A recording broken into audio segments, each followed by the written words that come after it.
Discuss permissible stresses in concrete.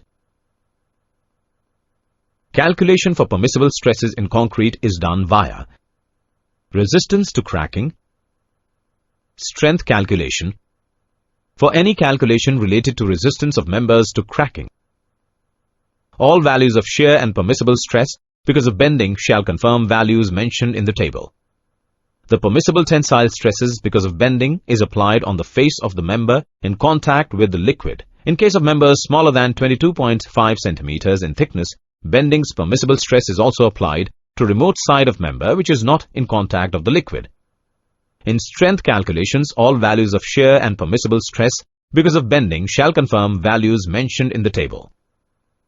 Reinforcement acting in addition with the diagonal compressions in case of cement should be given to take entire shear, where the value of shear stress surpasses the value of permissible stress. Thus we can summarize as